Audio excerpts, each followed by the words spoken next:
Argonissima, New York.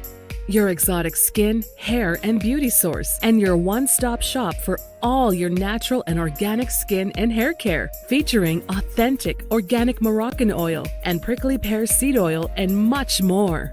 Bringing you only the best, straight from the source and proudly produced in the USA. So what are you waiting for? Shop today at www.argonissima.com. Argonissima, New York. Your beauty is our duty. Argonissima.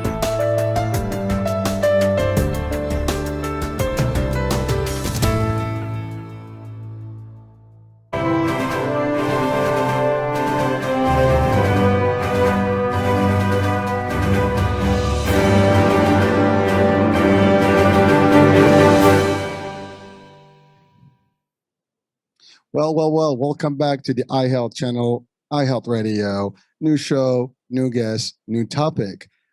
Today's topic, interestingly, is something we might not think about in the concept of health yet. It does play a big role, and we might not even see it or even think about it. And probably anyone listening to the show or watching it has been through it somehow in their life. And so with us today, we have a special guest. All the guests are special, but especially today because our doctor has a lot of different backgrounds. First of all, she's a doctor in holistic psychology. She is also an author of one of the best seller books, and we'll talk about that. She has also another book that's coming up or just came out. We'll talk about that. She's been on Fox, CBS, the Oz, the Oz, I think Dr. Oz, right? Dr. Oz, and few other places, and so she's been around. She's also a podcast host. She does all stuff, and she's got a whole own institute of PBT, I think. So we'll talk about that. I keep the acronym. I don't want to break it down until you tell us. So again, without further ado, I always do this mysterious thing. So Dr. Debi Silber with us today, and she's gonna take us to the topic of betrayal. Today's show is the betrayal effect. Now, we all wonder what the hell is that. So, doctor, how are you? Thanks so much for having me on the show. Really looking forward to this conversation. Well, same here. And I'm sure we're going to get all kind of like, pose in a minute and just watching and listening and sinking all that good stuff that you're going to give us. So first things first, doctor, tell us a little bit about your background, and then we'll take it from there. Sure. I've been in health mindset, personal development. This is my 30th year in business. And as my life would change, so would the business. And I was a holistic dietitian, personal trainer, then whole health coach, then functional diagnostic nutritionist, and then crisis trauma happened. And it was the betrayal of my family. And then a few years later, it was my husband. So, no one studies betrayal unless you have to. So I got him out of the house, and here I was, 4 kids, 6 dogs, a thriving business.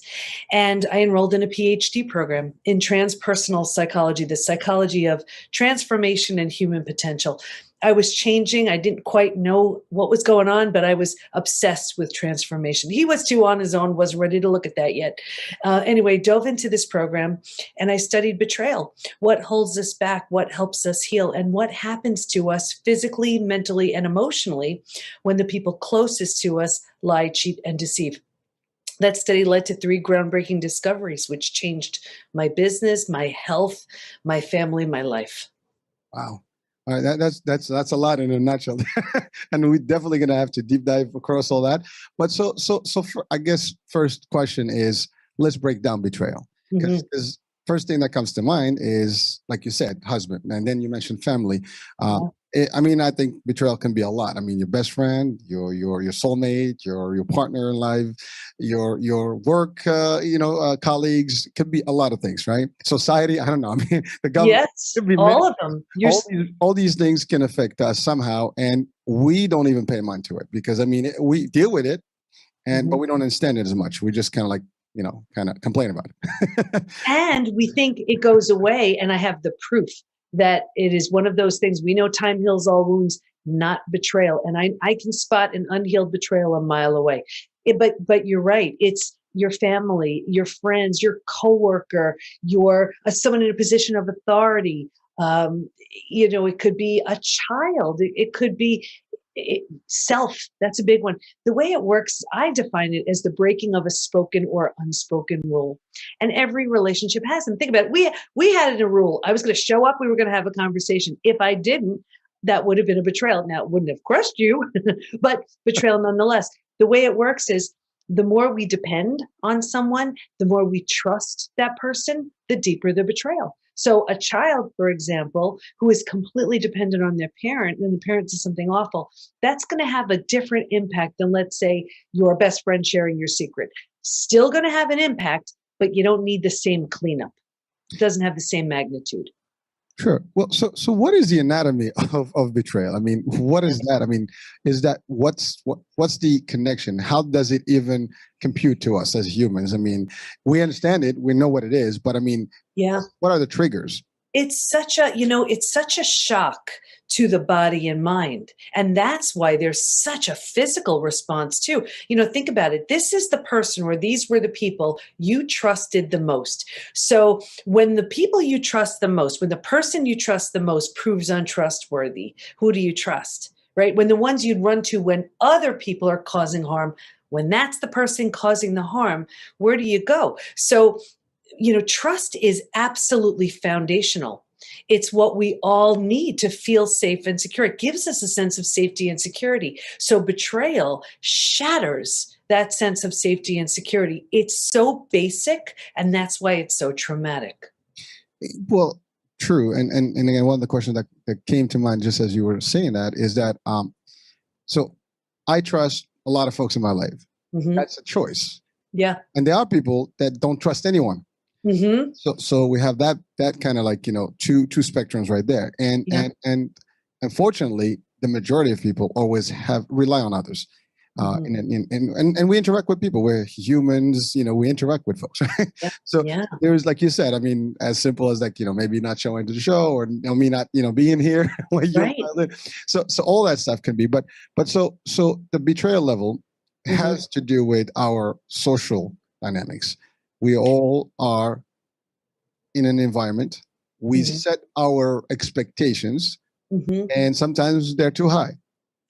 Well, this is the thing. It's without our awareness or consent. Someone decided to break those rules, those agreed upon spoken or unspoken rules. And we assume that someone else is acting with the same level of morality, ethically, all of the same way that we are. I live very simply, that I always question, if it's going to hurt someone, just don't do it, period. That's how I live. And I assume everybody else lives that same way, and that's not the case. So you want to believe that you can just rely on everybody, and I still wouldn't change how I am. I like that I'm trusting and that I'm trustworthy.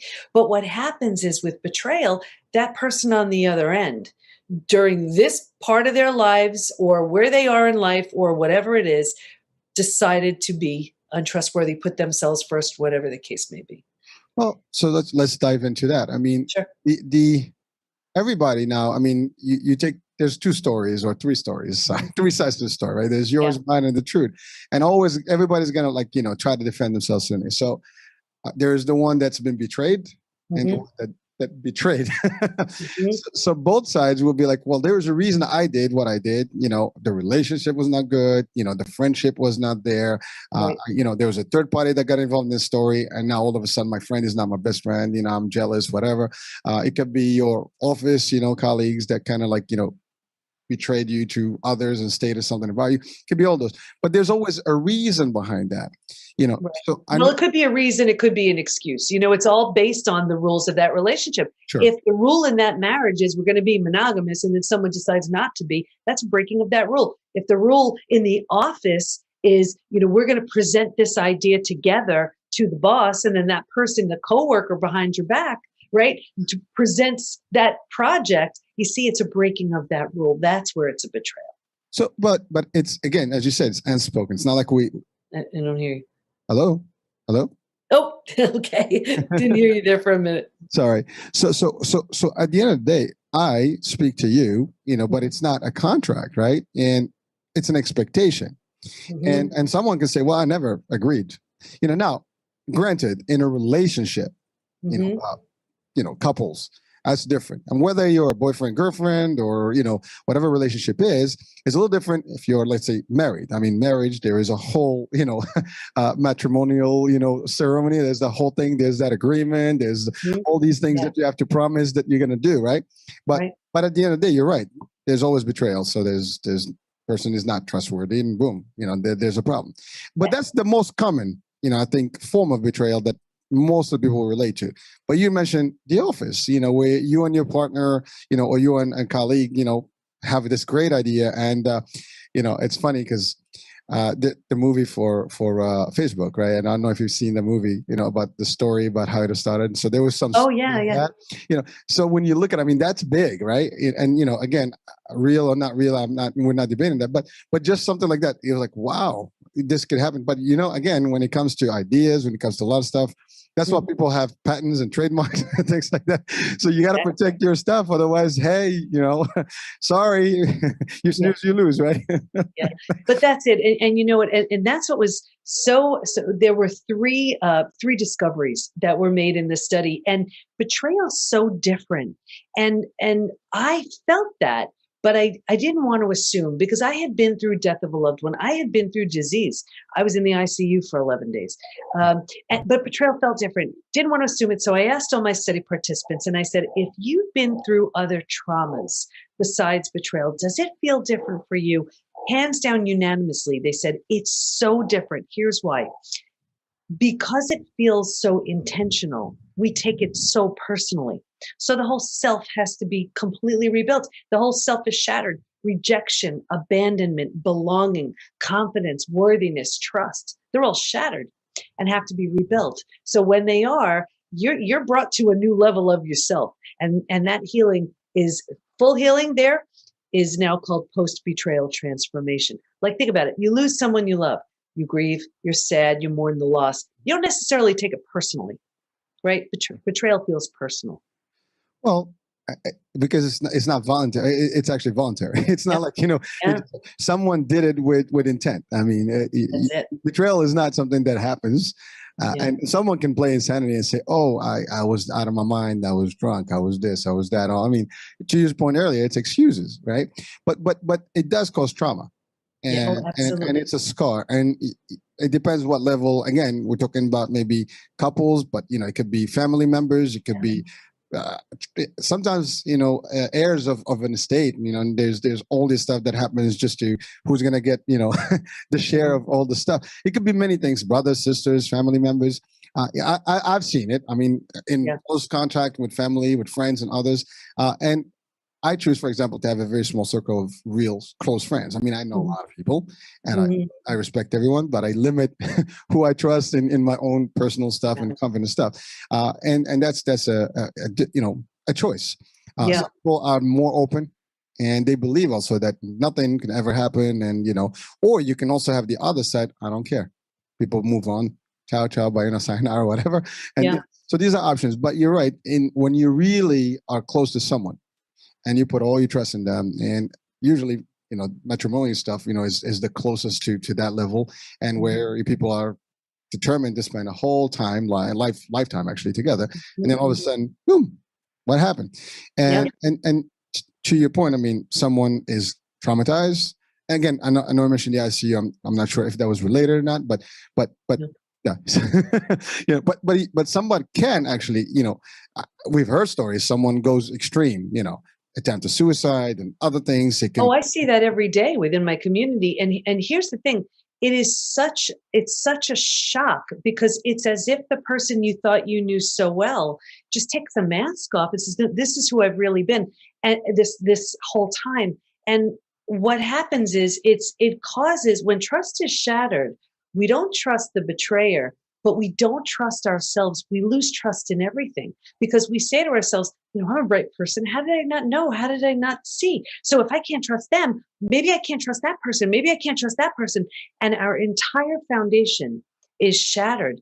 And, one of the other discoveries was that while we can stay stuck for years, decades, a lifetime, and so many people do, if we're going to fully heal, We're going to move through these 5 now proven predictable stages. What's even more exciting about that is now we know what happens physically, mentally, and emotionally at every one of those stages. And we know what it takes to move from one stage to the next. So healing is predictable. I'm happy to go through the 5 stages. But when someone is stuck, which we see all the time, like to your point, what you were saying, they are stuck in a very common stage to get stuck in, and that's where they stay for life. Well, unless they seek help or try to figure other ways to get out of that hole. And I'll share the wrong type of help does more harm than good. We see that a lot. Like, let's say someone goes to a therapist. If that therapist isn't highly skilled in betrayal, it does more harm than good. And that only hits it up from one level. But with betrayal, to heal it, you have to address it physically, mentally, emotionally, psychologically, spiritually. And if you're only trying to do it, through talk therapy, you're not getting all of it. And so, I can spot an unhealed betrayal a mile away. And one of the ways we know it's not healed, and it could be decades later, is if someone's having repeat betrayals. A repeat betrayal means there is a profound lesson. I'm not saying it's your fault, but there is a profound lesson you're ready to learn, that you're worthy, lovable, deserving, you need better boundaries in place, whatever that is. And until and unless you learn that lesson, you will keep getting opportunities in the form of people to teach you that. Or we see it where someone puts the big wall up and they're like, nope, been there, done that. I'm not doing that again. They think it's coming from a place of strength. It's not. It's coming from fear. So they're keeping everyone at bay because they can't risk their heart getting hurt again. Right? We see it in health too. People go to the most well-meaning doctors, coaches, healers, therapists to manage a stress-related symptom, illness, condition, disease. At the root of it is an unhealed betrayal. And I see it at work all the time. People, they want to do that joint venture, that collaborative project, be that team player, but they're terrified. The person they trusted the most proved untrustworthy. How can they trust that boss or coworker, or a partner? Or they want to ask for that raise or promotion, but their confidence was shattered. So they don't have the confidence to ask, and they're bitter and resentful instead. And, that's the energy they're bringing to work with them every day. So it shows up in every area of life. Well, so the perfect segue there, because I was going to ask about, so the impact is in your personal home. I mean, and your immediate kids, I don't know, pets, whoever, your family members are, your immediate friends, everybody feels that wave, so when you are impacted, it also can make you lose your job. Yeah. Oh yeah. Actually, literally just, they go to work, they don't show up, they are just distracted, they don't meet their deadlines, and whatever the case may be, they snap at others. Mm-hmm. I mean, so the impact is really, global. It's not something that is like, okay, it's just impacting you. It impacts everyone. Oh no, it's everything. In fact, we have, this was the 3rd discovery, and I'm happy to go through the 5 stages after if you remind me. But the 3rd discovery was there's actually a collection of symptoms, physical, mental, and emotional, so common to betrayal. It's known as post-betrayal syndrome. We have probably about 20,000 people who've taken our post-betrayal syndrome quiz to see to what extent they're struggling. And what's so interesting is we've heard time heals all wounds, and I have the proof it's not true. People write things like, my betrayal happened 35 years ago and I'm unwilling to trust again. My betrayal happened 10 years ago, feels like it happened yesterday. So we know when it comes to betrayal, time will not heal it. It'll subdue it a little bit, will not heal it. But every couple of months, I pull the stats just to see what's showing up. So I have some if you want me to share them. Please. Yeah, sure. So this is out of, imagine, 19,000 people. Ready? 78% constantly revisit their experience. 81% feel a loss of personal power. 80% are hypervigilant. You know what that does to the stress response? Man, that's exhausting right there. 94% deal with painful triggers. These are the most common physical symptoms. Ready? 71% have low energy. 68% struggle with their sleep. 63% have extreme fatigue. This is all adrenal. So they can wake up in the morning, they're exhausted. 47% have weight changes. So in the beginning, maybe they can't hold down food. Later on, they use food for comfort. 45% have digestive issues. Anything from IBS, Crohn's, diarrhea, constipation, you name it. And, the gut's the second brain. And think about it. What does the gut do? Digests, absorbs, and processes food. Well, isn't a betrayal difficult to digest, absorb, and process, right? The mental. 78% are overwhelmed. 70% are walking around in a state of disbelief. 68% unable to focus. 64% are in shock. 62% are unable to concentrate.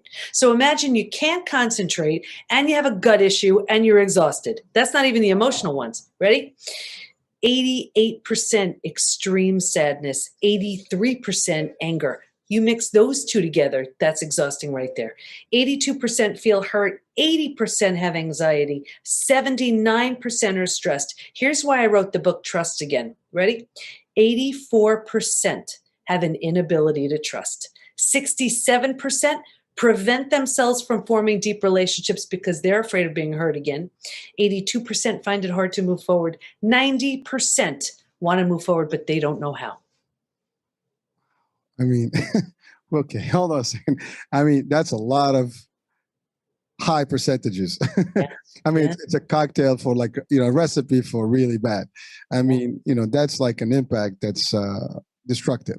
It's huge. I mean, like, you think about it. Again, that's why when I initially started the discussion, I mentioned that's something we don't even pay mind to.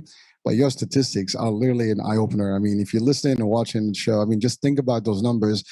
I would literally urge you to just rewind a little bit and re-listen to those stats and write them down, because then you'll be like, what the hell's going on in this world? Yeah. And that's 19,000. Now, that's just a sample universe. I'm sure if you were to go across humanity, those will be proportionate to our level of population. So that's just crazy numbers. Yeah. And this is men and women. This is almost every country is represented. It's crazy. And what happens is people take our post-betrayal syndrome quiz. It's on our site. And they have a lot of symptoms, and they, without doing this quiz, they say, it's aging, or, it's just stress. No, it's not. It's your betrayal. And when they realize that all of these symptoms and all of this unhealed stuff they're walking around with is due to the trauma they experienced, and I'm not kidding, it could be from decades ago, when they realize they can heal from all of it, it's like they get a new life. They get a new life, and they look better, they feel better, they live better, they heal from every single symptom, illness, condition. I see it every day. Well, I mean, again, listen, that's great work, and I'm sure it's not easy work to get someone through this. It takes time and a lot of steps, and it's a formula. I'm sure we'll talk about that. But so just I want to go back to one question, mm-hmm. which would probably people are asking, like, so we talk about betrayal in general, like as the breakdown of a trust relationship, mm-hmm. but like in your expertise, or at least the people they talk to, what were some of the common reasons that people were told that, why they were betrayed, or even if they were ever told the truth? Yeah. Are there any common denominators, in that aspect that we all can probably be aware of, or maybe like if we can see it in advance, then just getting into it? Is there something that you had discovered? The most common one we see is infidelity. That's the most common. Family is a close runner-up along with friends. It's really close. What I see so often too, though, is when someone is brought up to believe they don't matter, they're not important, or let's say they have, narcissistic parents or whatever, they move, and if they don't heal that, they move into their adult life finding those same types of relationships, not because they're good, because they're familiar. They're like, I know this. I know how to do this, And so they go from relationship to relationship to relationship, never feeling good, never feeling valued, worthy, lovable, deserving, just familiar. That's it. They get it. So we see that a lot. But even if that's not the case, just someone they have a big wide open heart. They happen to choose somebody who at this point in time, they were unable or unwilling to just abide by the same rules. Betrayal, I've learned, betrayal will show you who someone really is or who they've temporarily become. Because for some, that's just it. You caught them. They're like, all right, whatever. And that's the end of it. For others, and I'm talking about the betrayer now, it is the absolute biggest wake-up call of their life. And when that's the case, you have something to work with if you choose to rebuild. Like people ask me all the time, can trust be repaired? I say no. But can it be rebuilt? Yeah. But it's a painstakingly slow process. But for example, like with my family, it wasn't an option to rebuild with them. So you rebuild yourself and you move on. But we also teach within the PBT Institute, how do you know if it's safe in your best interest, if you're willing, if the situation lends itself to build something entirely new with the person who hurt you? That's what I did with my husband. So not long ago, we married each other again. And it only happened because there was a complete and utter death and destruction of the old marriage, of the old him, of the old me. And only because of that do you get to birth something new. But what people so often do is they're so afraid of, that's it, it's done, you know? And so they try to patch it up and fix it up and repair. I haven't seen it work yet. Well, I mean, you're right. It's once you have that bug in your mind that something went wrong, and even sometimes people would subject themselves to it, knowing that it's happening. It just dilutes over time, and then it's just destroyed. I mean, there's no more flame. There's nothing going on in that relationship, so it's like dead, just as if it didn't exist. But now the question I was going to ask is, you have both parties, the betrayer and the betrayed. Yeah. But is there any way you can conceive that also the one that betrayed, you know, or caused the betrayal, had some mental, you know, issues or some other issues or factors that did affect them to get to that point? There's got to be a reason. So in essence, they need also to be treated. You know, I'm sure there's always something. And here's the thing. And it for anybody listening, watching this, if you have to say this 100 million times, it's worth it. Just because it happened to you, it's not about you. It's about the other person's lack or issues or, you know, whatever it is that they need to work on.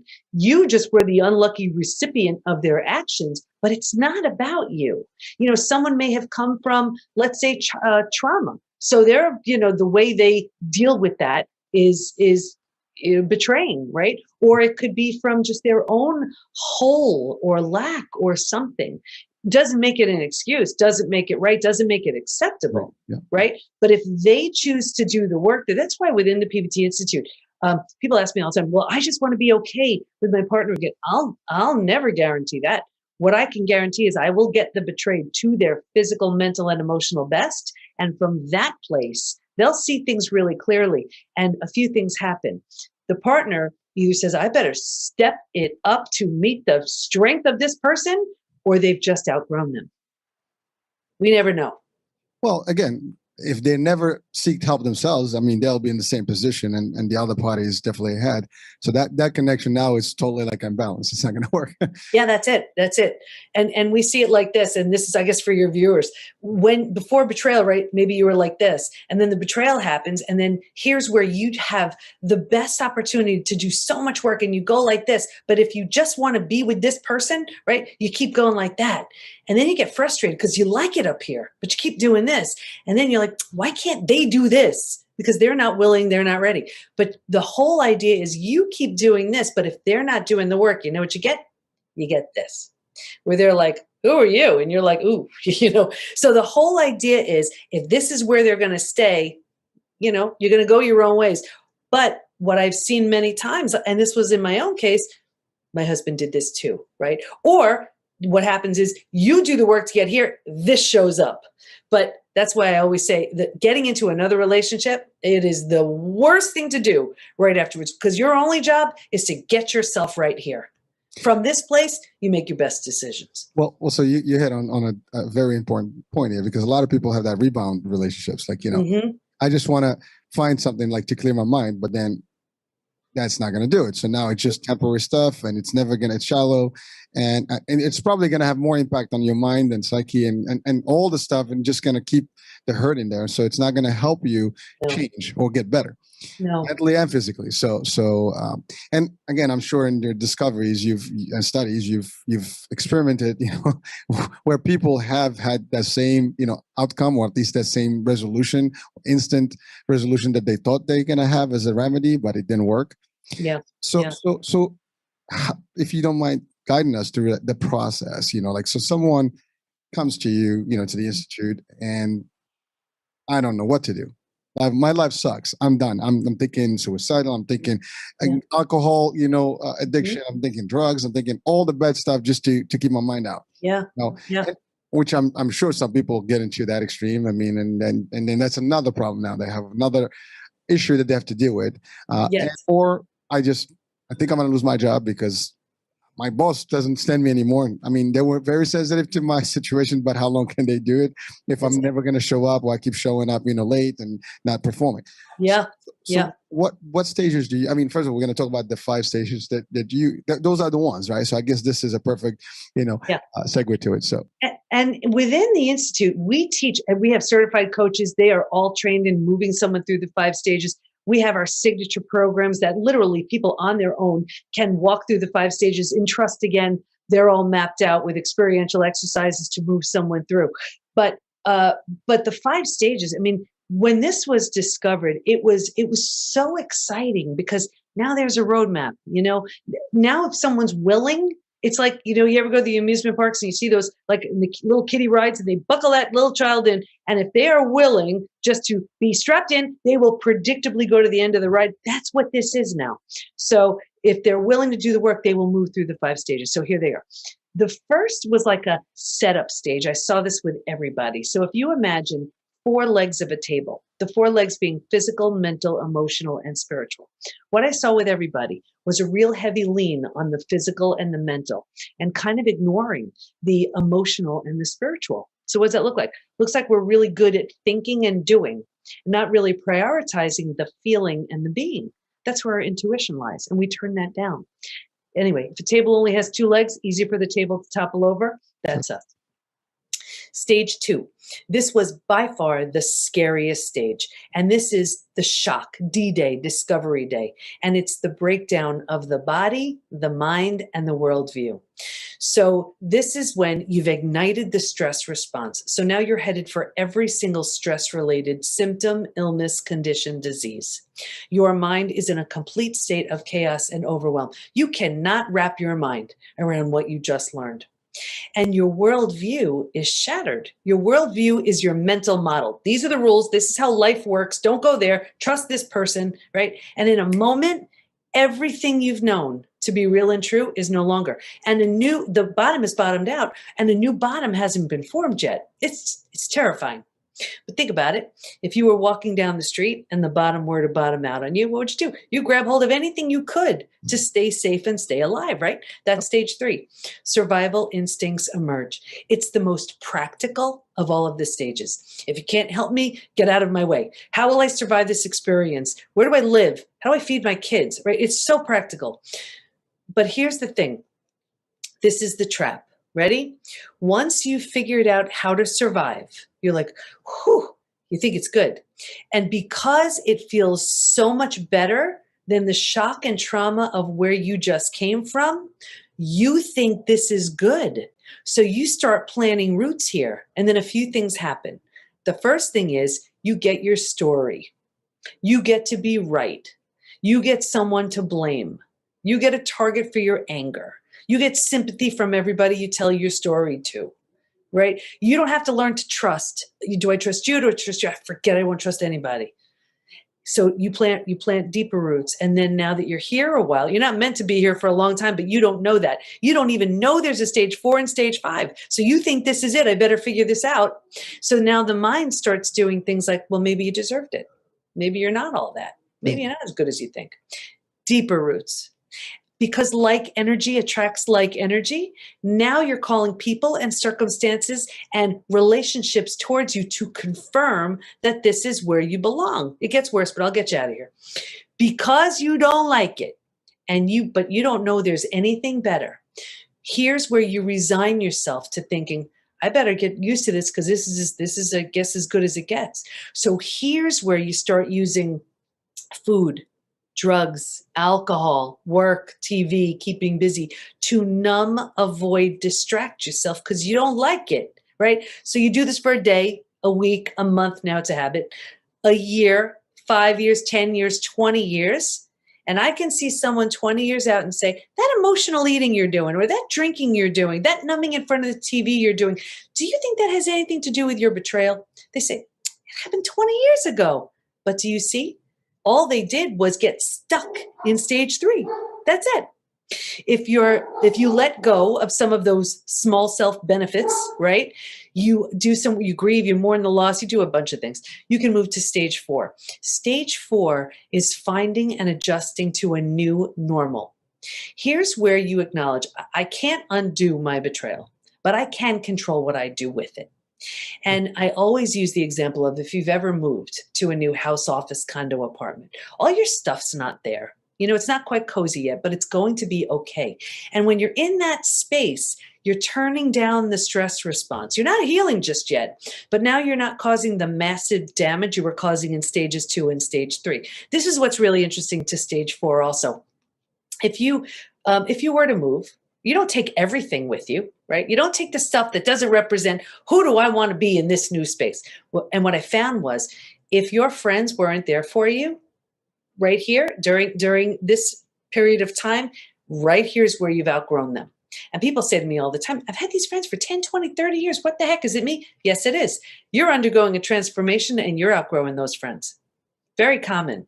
Anyway, when you've settled into this space, you've made it okay, you can move into the 5th most beautiful stage. This is healing, rebirth, and a new worldview. The body starts to heal. Self-love, self-care, eating well, exercising. You didn't have the bandwidth for that. You were surviving. Now you do. Your mind, you're making new rules, new boundaries based on who you're becoming. And you have a new worldview based on everything you've experienced. And the 4 legs of the table, remember in the beginning, it was just physical, mental. By this point, we're solidly grounded because we're focused on the emotional and the spiritual too. Those are the 5 stages.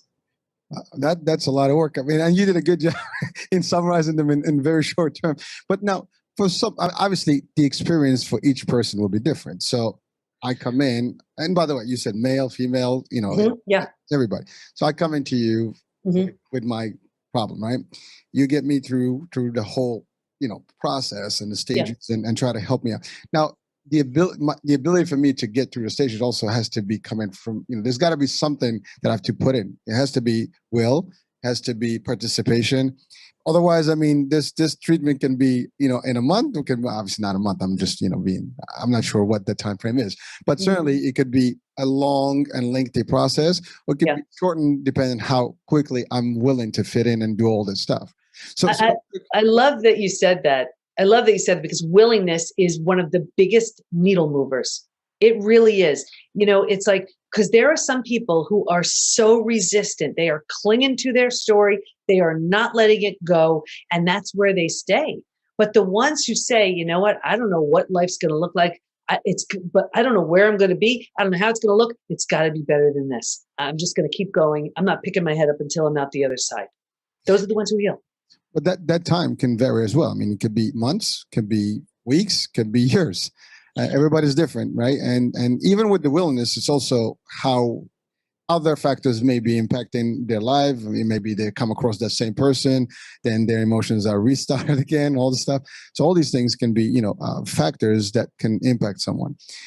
I mean, I'm assuming there is a median range of where people can get over things.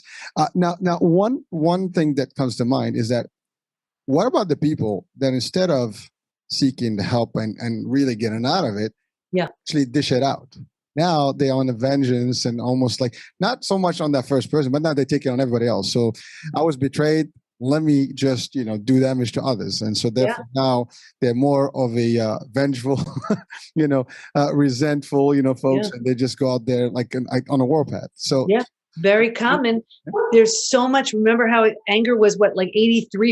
I mean, it's so big. So when you're so angry and you have these intense emotions and you're just not, you don't have the tools and the strategy or the right type of support to channel it appropriately. Yeah, Sometimes you can take it out on absolutely the wrong people and go down a really bad path. The best case scenario is you say, okay, this feels so bad. Let me just get some help here so I feel better. And that's it, and that's why we have so many people who come in, because I took a look at what's within the PBT Institute is whatever the 19, 20,000 people said they want, they need, what the research proved, what worked for me and all my study participants. And I saw what wasn't working. And that was three things. That was the wrong type of support from someone who really doesn't understand. That was when people are numbing, avoiding distracting, or when they're in some sort of support group like the Ain't It Awful Club, and you start feeling better and then you don't belong. I'm like, there is nothing good about any of those things. So what we have is the right type of support that lifts and inspires, So when we have one member who they just did something really big for them, like set a new boundary or stood up for themselves for the first time or whatever big thing it was for them, we have members jumping in and cheering them on. And that's what inspires the other ones. They sound different, because they're doing different things. And all of our coaches they're all so different, and they all have their own specialties. They specialize in reconciliation, in narcissism, in addiction, in chronic pain, in health, but they've all been through it. And they all know how to move someone through the stages. So if someone wants the healing, it's available to them. But, yes, they have to be willing. Sure. Well, I mean, that's the first step. Like even with all addiction, right? And all different problems. You got to admit, you got to know that there's a problem, and just, know that you're going to seek the truth and the solution and the resolution, the meds, whatever treatment you need. And hopefully you'll get out of the other side, better than you were. So quick question. I mean, it's the topic of the hour, and I had to ask this. Have you encountered, or at least in recent times, in this year or the last year and a half, an increase in issues and betrayal based on, I mean, considering COVID and everybody was locked down, I mean, the question becomes was there even room for that? And have we seen, a resurgence of that right after, the ease of lockdown and things like that? Yeah. Well, just sort of globally, people are feeling betrayed by, their health, by all of it. I'm not touching that stuff. But what I will say is, when people have a lot of time to spend with each other, a few things are going on. They're either forced to work things out, to work with each other, or they're doing a lot more numbing and distracting because, it's like they're doing all they can to run from themselves, and they can. And that's the thing, and I always ask people these questions, because this is how you're keeping your own healing at bay. And this could be whether it is a betrayal or just something else. Like if you find that you're using food, drugs, alcohol, work, TV, what used to work doesn't work anymore. What used to make sense doesn't make sense anymore. What used to fit doesn't fit anymore. And we think we like change, we don't. So what we do is we start numbing because we don't want to pay attention and take a look at what those things are trying to tell us. So I always ask these questions. The first one is, am I numbing and distracting? If so, how? Call yourself on it. Do you walk into the kitchen, you're not the least bit hungry and you're grabbing food? Do you walk into a room, put the TV on because you are desperately trying to drown out the sound of your own thoughts? Call yourself on it. This is the big question. Ready? What am I pretending not to see? Am I pretending not to see there's trouble in my relationship? Am I pretending not to see that health issue that needs my attention? Am I pretending not to see I hate my job? What am I pretending not to see? The next question, what's life going to look like in 5 to 10 years if I keep this going? Play it all the way out. That health issue, you ignore it 5 to 10 years. What's gonna look like? That job that you hate, 5 to 10 years, play it out. That relationship issue, play it out 5 to 10 years.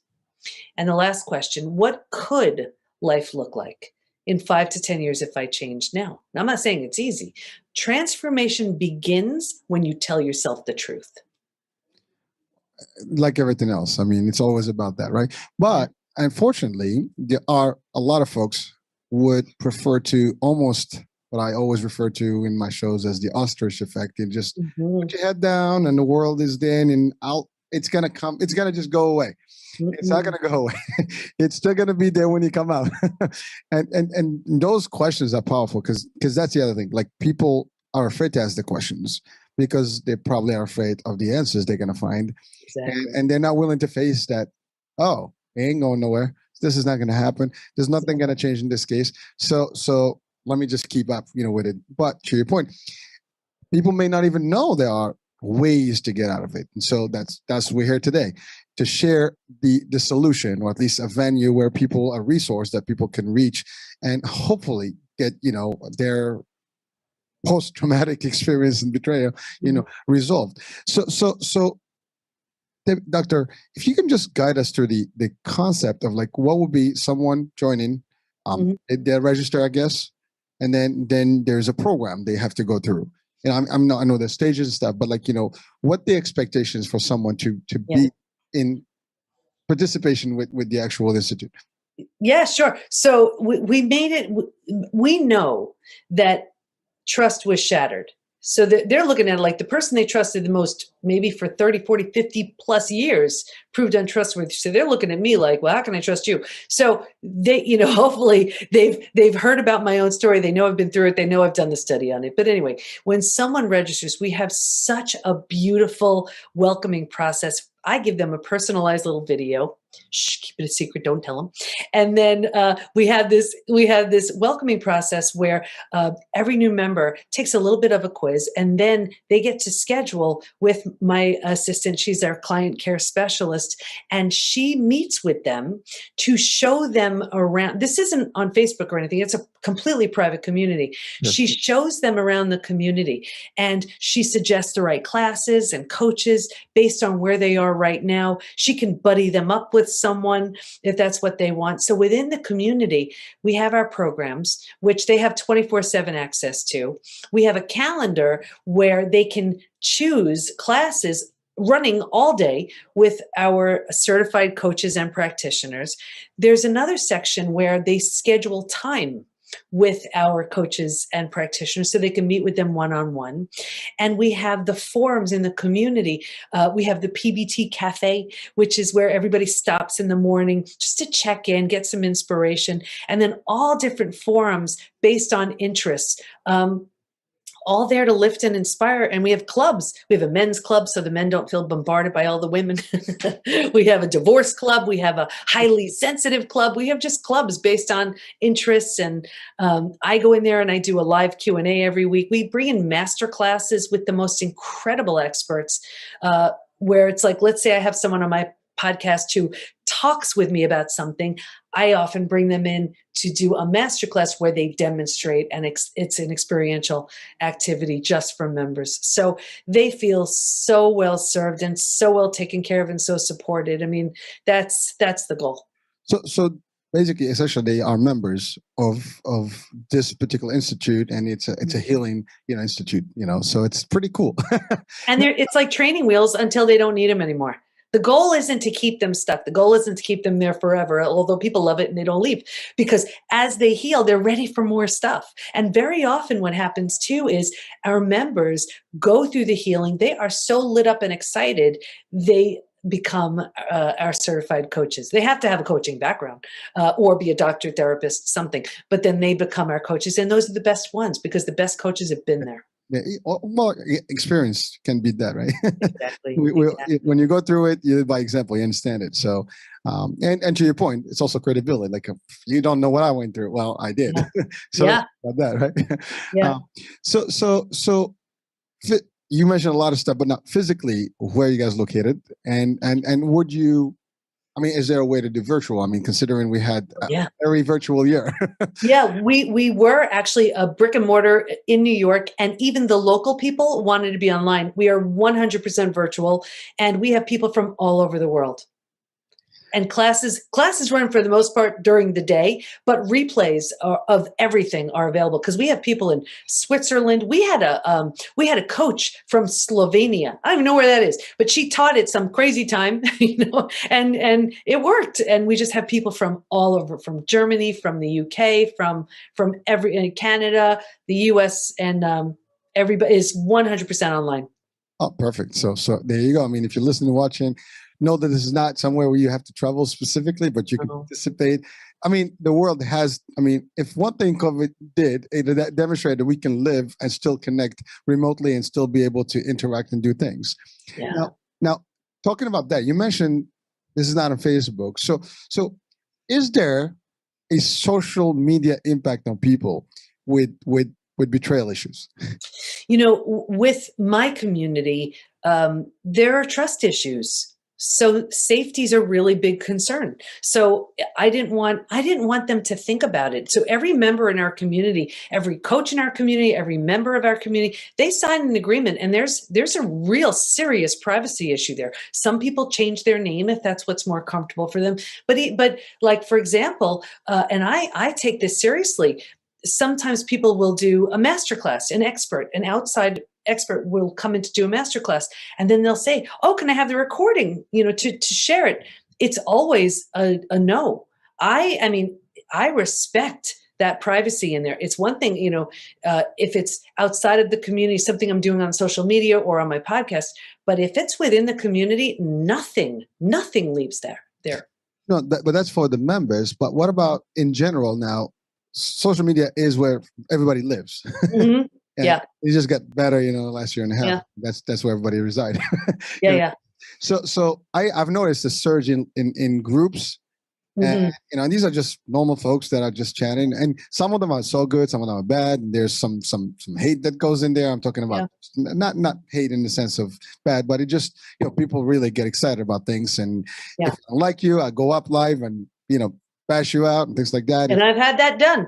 I've had that, and that's the thing. You put yourself out there, you're headed for it. I mean, I did 2 TEDx talks, and it's interesting because it got to a point where I'd rather not read the good comments to avoid reading all those, those nasty ones. There are some angry people, and they just, haters gonna hate. It's just what goes on.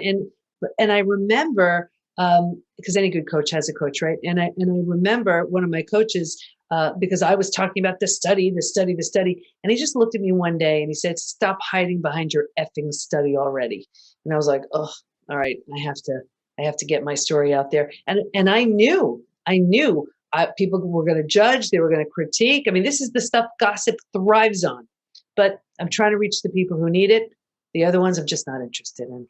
Well, again, that's across everybody. Everybody, there are people that just live to criticize, and it's negative. There's no positive criticism where you can really give something positive or just keep quiet. But you have people. It's freedom of opinion, right? So everybody can say whatever they want, and social media makes it easier. But again, I think there is an impact because some people would listen to that negative vibe, and you're going through a tough time, and instead of getting like, "Hey, seek help," these are professionals. Oh, screw that guy, screw this lady, do this, go out there, do your thing. So the advice they get, to your point, is the wrong advice, and then they just get in that snowball effect, and it's a bad deal. They don't heal, and they see it. So here they are. They've already been through the worst part of it. Like, why not feel better? I feel like if you don't do something good with something bad, it's like a bad game of hot potato. It's on you, and that's where it stays. Like, you deserve to heal. I don't know. It's fair. It's fair. So we're coming to the end of the show, but I know you mentioned the new book, Trust Again, right? I think I got it. So that's out already, or is it coming up? Yeah, Trust Again: Overcoming Betrayal and Regaining Health, Confidence, and Happiness. And what this is it's basically my PhD dissertation made reader friendly, because I put in over 500 hours into this study, over 250 studies I had to research. And I'm like, there's only 3 people on my research committee reading this. That just doesn't work. So I knew if I made it into a book that everybody can access, that would really help. And especially, it's a time where we're the least likely to seek support, but we need it the most. So I thought, okay, well, you know what? If people have a book and they're not willing to come into the community, but they just can have something in the palm of their hands or listen on Audible, that's a good start. So I have the 5 stages in there. I walk them through my own very personal story, all my study participants. The 4-step trust rebuilding process is in there. It's not the kind of book you read, it's the kind of book you do. Well, it's a practical book. I mean, it's really a guide. Yeah. So to end, first of all, a couple of notes to the audience and listeners. the book link, the website, the actual quiz, it will be on the description of the show. So please feel free to check in, click on it, reach out, and just, if you think you or someone in your circles in life that needs some assistance, this could be an idea that can help and a solution and a resource. So please do. So just to before I end the show, learn to trust. Someone can ask, how? What would you say to those folks? And I think I know the answer, but just so we can close here, like maybe a quick piece of advice to just add. Yeah. I would say there is a 4-step trust rebuilding process. If we had time, I'd teach it to you right now. But I would say you start rebuilding trust in yourself. It's so important, and it takes time. I look at trust like a brick wall. Every opportunity someone has to be trustworthy represents one brick in that brick wall. And then here it could take decades to build, and in one earth-shattering moment, it could all come down. Right? You have every right to look at that brick wall and say, I don't have the least bit of interest in watching that thing get rebuilt. But if you do, it's going to be rebuilt the same way it was the first time, brick by brick by brick. So the person whose trust was shattered, they have to be willing, they don't have to, but if they want to, be willing to watch that brick wall be rebuilt. And the person who did the shattering has to be a really good bricklayer. Thank you. That's pretty powerful advice. And, Doctor, it was a true pleasure and a great inspiration in terms of what this topic is, things that I probably didn't think about. You've brought to light, and I'm sure a lot of folks out there will be listening like, okay, well, I didn't think about this. Well, now you know. So there are solutions. There's so many options for folks out there, and the key here is take the necessary steps to heal, take the necessary steps to be better. Believe and do. Well, your life is waiting, it's like there's no reason to be sick, sad, and stuck. There's a version of you so healed, so healthy, so vital, so strong, so empowered that's on the other side of your healing. And that's that place of post-betrayal transformation when you move through the 5 stages. And you are worth it. I mean, everybody's worth it. And you know what? Don't let anything move you or shake you. You can do better. And that's my little, piece in there. So Doctor, it was a true pleasure. Thank you for being on the show, for great advice. And definitely we will push folks, to eventually, hopefully seek your club membership services. They should just take the quiz. I mean, that's the easiest thing. That's the first step. Just take that post-betrayal syndrome quiz. All right. Well, let's do it. I mean, folks, come on. You're listening and watching. Just click on it's on the description of the show. Click on it. Go for it. See what you come up with. Maybe you'll be surprised, and then maybe you can take the next step. So that being said, thank you for watching the iHealth channel. Listen on iHealth Radio. Hurricane H here with Dr. Silber. Thank you very much for all the great stuff. We'll be talking soon. Ciao, ciao. Bye-bye. Thank you.